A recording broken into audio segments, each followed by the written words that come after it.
Saket online classes की में आपका स्वागत है।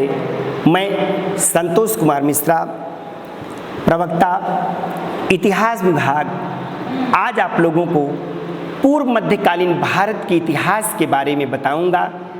अगर आप लोगों ने इस चैनल को लाइक और सब्सक्राइब नहीं किया है तो ज़रूर करें, ताकि आपको यह वीडियो देखने को मिले और पूर्व मध्यकालीन भारत के इतिहास के बारे में आपको जानकारी प्राप्त हो सके। आज मैं आपको बच्चों पुष्यभूति वंश के बारे में बताऊंगा, जिसको वर्धन वंश के नाम से जाना जाता है। इस वंश की जो स्थापना है, पुष्यभूति वंश की स्थापना पुष्यभूति नामक राजा ने की, जिसका दूसरा नाम नरवर्धन है। और इस वंश की जो स्थापना हुई, इस वंश की स्थापना थानेश्वर में हुई, और थानेश्वर हरियाणा और दिल्ली के आसपास एक सुव्यवस्थित राज्य था। उसके बाद बच्चों इस वंश में राज्यवर्धन प्रथम नाम का राजा हुआ, जो कि एक साधारण राजा था। उसके बाद बच्चों आदित्य वर्धन नाम का राजा हुआ, वह भी एक सामंत शासक था, एक साधारण राजा था। उसके बाद बच्चों इस वंश में जो चौथा राजा आया वह प्रभाकर वर्धन नाम का राजा है, और प्रभाकर वर्धन ने अपने साम्राज्य का विस्तार किया। प्रभाकर वर्धन पुष्यभूति वंश का पहला राजा है, जिसने महाराजाधिराज परम भट्टारक की उपाधि को धारण किया। और प्रभाकर वर्धन की पत्नी का नाम यशोमती है, और यशोमती के 3 संतान हुए। सबसे पहले बच्चों राज्यवर्धन, राज्यवर्धन के बाद हर्षवर्धन, हर्षवर्धन के बाद राज्यश्री। तो बच्चों जब प्रभाकर वर्धन की मृत्यु हुई, तो प्रभाकर वर्धन की मृत्यु के बाद यशोमती प्रभाकर वर्धन के साथ सती हो गई, और राज्यवर्धन ने अपना राज्य संभाला। राज्यवर्धन गद्दी पर बैठा, लेकिन बच्चों राज्यवर्धन ने बहुत थोड़े ही दिन तक राज्य किया, क्योंकि बंगाल के राजा जो शशांक हैं, बंगाल के राजा शशांक ने धोखे से उसकी हत्या कर दी। जब बंगाल के राजा शशांक ने धोखे से उसकी हत्या कर दी, तब केवल पुष्यभूति वंश में हर्षवर्धन नाम के राजा बचे, और उस समय हर्षवर्धन की उम्र केवल 16 वर्ष की थी। प्रभाकर वर्धन का मित्र और सेनापति सिंहनाद ने हर्षवर्धन को प्रेरित किया और हर्षवर्धन को गद्दी पर बैठने के लिए प्रेरित किया। हर्षवर्धन की जो बहन थी, बहन का नाम राज्यश्री, और राज्यश्री का विवाह कन्नौज के राजा ग्रहवर्मा के साथ हुआ था। कन्नौज के राजा ग्रहवर्मा की हत्या कर दी गई, मालवा के राजा ने कर दी। जब हर्षवर्धन गद्दी पर बैठा बच्चों, तो हर्षवर्धन के सामने उसके पास 2 समस्याएं थी। सबसे बड़ी समस्या थी बच्चों, पहला राज्यवर्धन के हत्यारे की बदला लेना, और राज्यश्री को कन्नौज के कारागार से मुक्त कराना। अब बच्चों यहाँ एक बात आती है कि हर्षवर्धन को जानने के लिए बच्चों हम किन किन साधनों का प्रयोग करते हैं हर्षवर्धन के इतिहास को जानने के लिए। तो बच्चों अभिलेखिक साक्ष्य, इतिहास को जानने के लिए 2 प्रकार के साधन उपलब्ध हैं बच्चों, एक पुरातात्विक साक्ष्य और एक साहित्यिक साक्ष्य। और पुरातात्विक साक्ष्य में अभिलेख का बड़ा महत्व है, और अभिलेख में हर्षवर्धन का बांसखेड़ा अभिलेख है जो शाहजहांपुर में पाया गया, मधुबन अभिलेख है, और उसके बाद हर्षवर्धन की जानकारी के लिए पुलकेशिन द्वितीय जो चालुक्य वंश का राजा है, पुलकेशिन द्वितीय का ऐहोल अभिलेख है, और ऐहोल अभिलेख में हर्षवर्धन के विषय में जानकारी प्राप्त होती है बच्चों।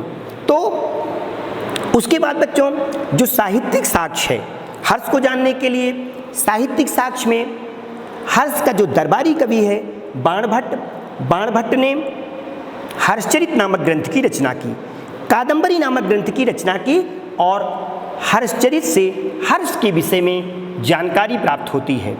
बच्चों हर्ष के सामने अभी हमने बताया कि दो समस्याएं, एक राज्यवर्धन की हत्या का बदला लेना, दूसरा राजश्री को कारागार से मुक्त कराना। हर्षचरित हमें बताता है कि हर्षवर्धन ने बंगाल के राजा शशांक पर आक्रमण किया। जब बंगाल के राजा शशांक पर आक्रमण किया तो शशांक अत्यंत भयभीत हो गया और बंगाल को छोड़कर भाग गया। बच्चों हर्षचरित यहीं पे मौन हो जाती है, अर्थात हर्षवर्धन ने बंगाल पे अपने साम्राज्य की स्थापना कर ली। बच्चों उसके बाद वह अपनी बहन राजश्री को छुड़ाने के लिए कन्नौज गया और कन्नौज में पता चला कि राजश्री कारागार से मुक्त हो गई है और वह विंध्याचल की पहाड़ियों पर जाकर आत्महत्या करना चाहती है। और हर्ष ने एक बौद्ध भिक्षु की सहायता से राजश्री का पता लगाया और राजश्री को जैसे वह विंध्याचल की पहाड़ियों से कूदना चाहती है उसको लेकर आया और कन्नौज की जनता के कहने से, कन्नौज के मंत्रियों के कहने से वह जो है कन्नौज का भी राजा बन गया। अर्थात हर्ष के पास अब दो राज्य हो गया, एक राज्य थानेश्वर का, दूसरा राज्य कन्नौज का। कुंतल की जनश्रुति उसे थानेश्वर पूर्वराधीश्वर और कन्नौज पूर्वराधीश्वर के नाम से जानती है। बच्चों उसके बाद हर्ष ने प्रतिज्ञा किया कि मैं पूरे उत्तर भारत को अपने पैरों तले रौंद दूंगा और उसने पंच भारत की विजय की। पंच भारत से तात्पर्य बच्चों भारत के 5 प्रदेशों से है, उत्तर प्रदेश, मध्य प्रदेश, हिमाचल प्रदेश, राजस्थान और असम। इन 5 प्रदेशों को उसने विजित किया और जब पूरे उत्तर भारत को उसने बच्चों विजित कर लिया तो पूरे उत्तर भारत को विजित करने के बाद बच्चों उसने एक उपाधि को धारण किया। हर्षवर्धन ने उपाधि को धारण किया सकलोत्तर पथनाथ। हर्षवर्धन ने सकलोत्तर पथनाथ की उपाधि को धारण किया, अर्थात पूरे उत्तर भारत का सम्राट। बच्चों हर्षवर्धन जब पूरे उत्तर भारत का राजा बन गया तब उसके मन की जो इच्छाएं हैं और जागृत हुई और वह अपने साम्राज्य का और विस्तार करना प्रारंभ किया। उसकी सीमाएं दक्षिण भारत में मिलने लगी और नर्मदा नदी के किनारे जो चालुक्य वंश का राज्य है, चालुक्य वंश का राज्य पे उसने आक्रमण करने की योजना बनाई। और चालुक्य वंश का जो राजा है वह पुलकेशिन द्वितीय उस समय चालुक्य वंश का राजा है जो कि अत्यंत शक्तिशाली राजा है। हर्षवर्धन ने नर्मदा नदी के किनारे उसके ऊपर आक्रमण किया। हर्ष और पुलकेशिन का जो युद्ध हुआ वह 634 ईस्वी में युद्ध हुआ और पुलकेशिन द्वितीय का जो ऐहोल अभिलेख प्राप्त होता है उसमें लिखा है कि अपरमित विभूति स्फूर्ति सामंत सेना मुकुटमणि मयूखा क्रांति भय विगलित हर्षो एन चाकारी हर्षा। अपने सामंतों के साथ हर्ष पुलकेशिन द्वितीय के ऊपर आक्रमण किया और जब पुलकेशिन द्वितीय के ऊपर आक्रमण किया तो पुलकेशिन द्वितीय जो है हर्षवर्धन को पराजित कर दिया। और जब हर्षवर्धन को पराजित कर दिया तो दोनों के बीच बच्चों एक संधि हुई और दोनों के बीच जो संधि हुई वह संधि इस बात की हुई कि उत्तर भारत का जो संपूर्ण उत्तर भारत का जो राजा बना वह हर्षवर्धन और दक्षिण भारत को जो संपूर्ण दक्षिण भारत का राजा बना वह पुलकेशिन द्वितीय बना बच्चों। और इस युद्ध का जो वर्णन प्राप्त होता है वह पुलकेशिन द्वितीय के ऐहोल अभिलेख में प्राप्त होता है। ऐहोल अभिलेख की जो रचना है उसको रवि कीर्ति ने किया था। इसके बाद बच्चों हर्ष ने आगे उत्तर भारत में जो भी साम्राज्य बचे हुए थे उस साम्राज्य में अपने को स्थापित किया, अपने साम्राज्य का विस्तार किया।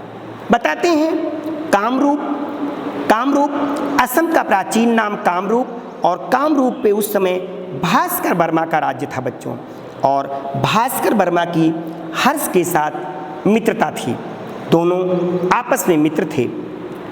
हर्षवर्धन ने 606 ईस्वी से लेकर 647 ईस्वी तक शासन किया।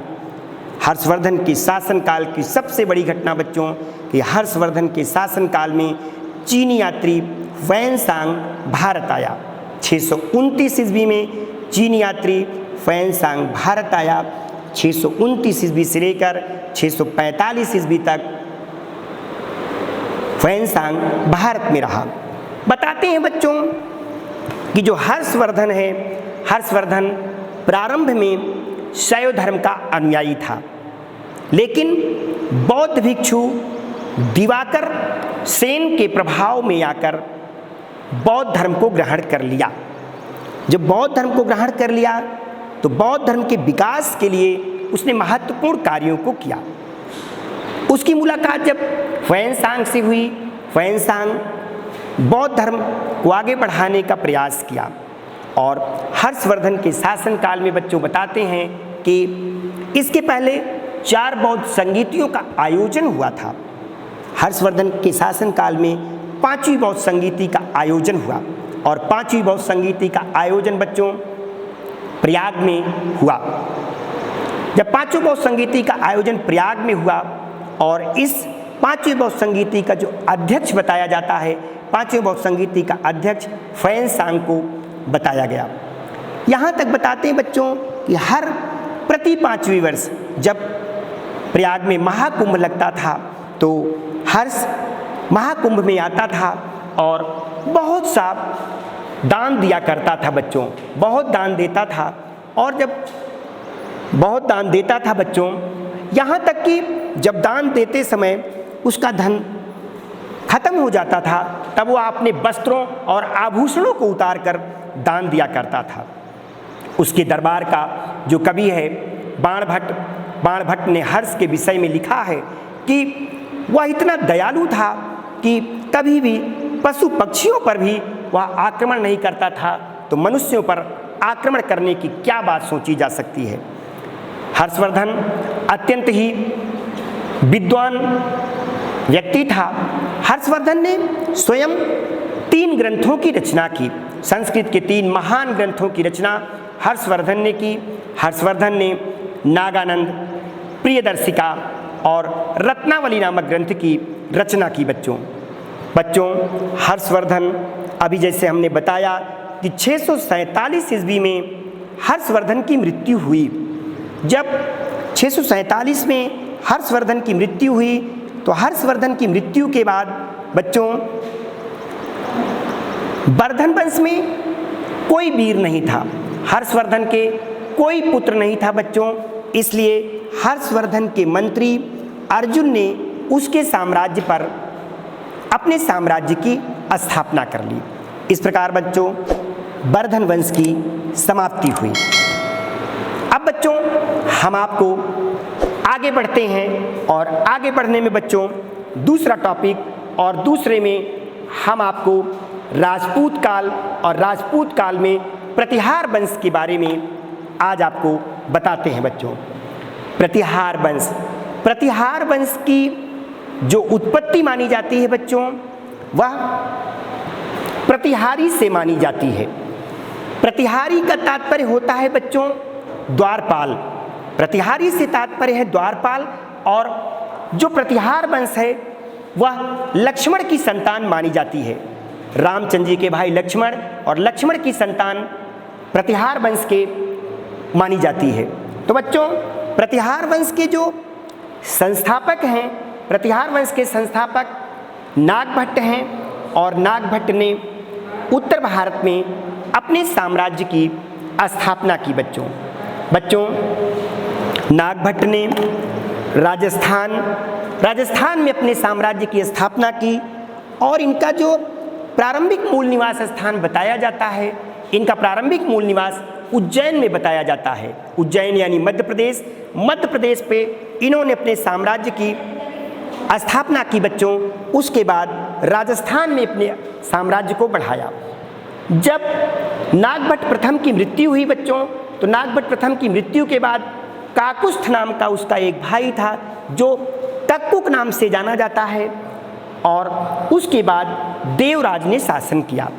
देवराज के बाद बच्चों वत्सराज ने प्रतिहार वंश की बागडोर संभाली, और वत्सराज जब प्रतिहार वंश की बागडोर संभाली बच्चों, उस समय पूरे भारतवर्ष में त्रिकोणात्मक संघर्ष चल रहा था। त्रिकोणात्मक संघर्ष किसके लिए चल रहा था बच्चों? त्रिकोणात्मक संघर्ष कन्नौज के लिए चल रहा था। कन्नौज उस समय पूरे उत्तर भारत में सबसे शक्तिशाली केंद्र था। राजनीतिक दृष्टि से, आर्थिक दृष्टि से सबसे शक्तिशाली केंद्र था। कन्नौज सबसे बड़ा व्यापारिक केंद्र था। कन्नौज पर जिस राजा की सत्ता स्थापित हो जाती थी वह पूरे भारतवर्ष का राजा माना जाता था। इस त्रिकोणात्मक संघर्ष में बच्चों पाल, प्रतिहार एवं राष्ट्रकूटों ने भाग लिया। पालों का राज बंगाल एवं बिहार में था, प्रतिहारों का राज उज्जैन एवं राजस्थान में था, और राष्ट्रकूटों का राज दक्षिण भारत में था। तो बच्चों वत्सराज ने त्रिकोणात्मक संघर्ष में महत्वपूर्ण भूमिका निभाई। तो बच्चों वत्सराज के पुत्र नागभट्ट द्वितीय, आज हम आपको नागभट्ट द्वितीय के बारे में बताएंगे, जो कि प्रतिहार वंश का सबसे शक्तिशाली शासक माना जाता है। नागभट्ट द्वितीय ने 800 ईस्वी से लेकर 833 ईस्वी तक राज्य किया। जब बच्चों नागभट्ट द्वितीय का उदय हुआ, जब नागभट्ट द्वितीय का जन्म हुआ, तो उसके जन्म के बारे में बताया गया कि जिस प्रकार से कृष्ण के जन्म लेने से पूरा यादव कुल अपने सर्वोत्तम शिखर पर पहुंच गया, उसी प्रकार से नागभट्ट के जन्म लेने से पूरा प्रतिहार वंश अपने सर्वोत्कृष्ट स्थान को प्राप्त किया। नागभट्ट द्वितीय प्रतिहार वंश का पहला राजा है जिसने परम भट्टारक महाराजाधिराज की उपाधि को धारण किया। यह उपाधि एक ऐसी उपाधि है जिस उपाधि को धारण करने से पूरे उत्तर भारत के सम्राट होने की घोषणा की जाती है। बच्चों जैसे वह राजा बना, राजा बनने के बाद उसने उत्तर भारत के कुछ स्थानों पर अपने साम्राज्य की स्थापना की। लेकिन बच्चों उसी समय दक्षिण भारत के राजा, राष्ट्रकूट वंश के राजा गोविंद तृतीय, जो अत्यंत शक्तिशाली है, गोविंद तृतीय ने उत्तर भारत पर आक्रमण किया। जब उत्तर भारत पे आक्रमण किया, किसके लिए किया बच्चों? कन्नौज के लिए। मैंने बताया कन्नौज राजनीतिक दृष्टि से, आर्थिक दृष्टि से, राजनीतिक दृष्टि से, सब दृष्टि से वह अत्यंत शक्तिशाली था। कन्नौज को प्राप्त करना राजा का अभिमान एवं राजा का गर्व समझा जाता था। तो कन्नौज को प्राप्त करने के लिए गोविंद तृतीय ने उत्तर भारत पर आक्रमण किया। जब उत्तर भारत पर आक्रमण किया बच्चों, तब नागभट्ट द्वितीय के ऊपर, और गोविंद तृतीय ने नागभट्ट द्वितीय को पराजित कर दिया। बताते हैं बच्चों, नागभट्ट द्वितीय इतना भयभीत हो गया कि स्वप्न में भी युद्ध को देखकर डर जाता था। वह युद्ध से इतना डरने लगा। लेकिन बच्चों स्थितियां बदली, परिस्थितियां थोड़े दिन बाद बदल गईं, और बदलने के बाद हुआ क्या? जिस प्रकार से उसके पिता ध्रुव दक्षिण भारत वापस चला गया, उसी प्रकार गोविंद तृतीय भी नागभट्ट द्वितीय पर विजय प्राप्त करने के बाद दक्षिण भारत चला गया। जब वह दक्षिण भारत चला गया, तब नागभट्ट द्वितीय ने अपनी शक्ति को अर्जित किया, अपनी सेनाओं को सुसंगठित किया, और सेनाओं को सुसंगठित करने के बाद जब उसको अपने बल का अनुमान हुआ कि अब मैं अपने सैनिकों के द्वारा साम्राज्य का विस्तार कर सकता हूं, तब उसने कन्नौज पर आक्रमण कर दिया बच्चों। जब उसने कन्नौज पर आक्रमण किया। तो कन्नौज पर उस समय आयुध वंश के शासक चक्रायुध का राज्य था। आयुध वंश के शासक चक्रायुध का राज्य था बच्चों। उसने चक्रायुध को पराजित कर दिया, और जब चक्रायुध को पराजित कर दिया और चक्रायुध को पराजित करने के बाद उसने कन्नौज पर अपने साम्राज्य की स्थापना कर ली। और इस विजय का उल्लेख बच्चों रांधनपुर ताम्रपत्र, संजन ताम्रपत्र और बड़ौदा अभिलेख में मिलता है। इन तीनों अभिलेखों में इस बात की जानकारी प्राप्त होती है कि नागभट्ट द्वितीय ने चक्रायुध को पराजित कर दिया। अब बच्चों जब नागभट्ट द्वितीय ने चक्रायुध को पराजित किया तो चक्रायुध चूंकि धर्मपाल द्वारा संरक्षित था, धर्मपाल का सामंत था, यह बात धर्मपाल को अच्छी ना लगी बच्चों। और धर्मपाल ने क्या किया, जो बंगाल का राजा है धर्मपाल ने नागभट्ट द्वितीय के ऊपर आक्रमण कर दिया। दोनों का, नागभट्ट द्वितीय और धर्मपाल का युद्ध हुआ, और दोनों का युद्ध मुंगेर में दोनों का युद्ध हुआ बच्चों। जब मुंगेर में दोनों का युद्ध हुआ तब नागभट्ट द्वितीय ने धर्मपाल को पराजित कर दिया। और जब नागभट्ट द्वितीय ने धर्मपाल को पराजित कर दिया बच्चों, धर्मपाल की पराजय का उल्लेख चाटसू अभिलेख, बड़ौदा अभिलेख और संजन ताम्रपत्र में मिलता है कि जो नागभट्ट द्वितीय का सामंत था शंकरगढ़ और नागभट्ट द्वितीय का सामंत कक्कुक, दोनों ने धर्मपाल को पराजित किया। जब धर्मपाल पराजित हो गया बच्चों तो नागभट्ट द्वितीय ने धर्मपाल के 2 राजछत्रों का अपहरण किया बच्चों। धर्मपाल के 2 राजछत्रों का अपहरण किया, एक कन्नौज के चक्रायुध, दूसरा पाल वंश के शासक धर्मपाल। तो बच्चों इस प्रकार से नागभट्ट द्वितीय ने पूरे उत्तर भारत में अपने साम्राज्य की स्थापना की। और त्रिकोणात्मक संघर्ष के द्वितीय चरण में सबसे ज़्यादा अगर किसी को लाभ की प्राप्ति हुई तो प्रतिहार वंश को सबसे ज़्यादा लाभ की प्राप्ति हुई, क्योंकि गोविंद तृतीय दक्षिण भारत चला गया, बंगाल का राजा धर्मपाल पराजित हुआ और नागभट्ट द्वितीय विजयी रहा। बताते हैं बच्चों कि नागभट्ट द्वितीय ने अपने पुत्र रामभद्र को अपना जीवन काल में ही सिंहासन को त्याग दिया, और बताते हैं कि अपनी 100 रानियों के साथ प्रयाग पहुंचा और वहीं प्रयाग में अपना आत्मदाह किया। इस घटना का उल्लेख प्रभावक चरित्र में प्राप्त होता है। प्रभावक चरित्र में इस घटना का उल्लेख मिलता है बच्चों कि नागभट्ट द्वितीय अपनी 100 रानियों के साथ आत्मदाह किया। बताते हैं बच्चों नागभट्ट द्वितीय के उदय के साथ ही साथ जो प्रतिहार वंश है अपने चरमोत्कर्ष पर पहुंचा। उसके दरबार में अनेक विद्वान रहते थे। बताते हैं कविराज शेखर जिसने काव्य मीमांसा की रचना की, उसके दरबार में कुछ समय के लिए आया। उसके दरबार में कवियों का जमघट रहता था। उसके आतंक से नागभट्ट द्वितीय इतना शक्तिशाली था कि उसके आतंक से अरब के लोग यानी मुस्लिम आक्रमणकर्ता भी भयभीत रहते थे। तो बच्चों आज के लिए इतना, आगे टॉपिक में हम फिर मिलते हैं। हमारे चैनल को लाइक करिए, सब्सक्राइब करिए। धन्यवाद बच्चों।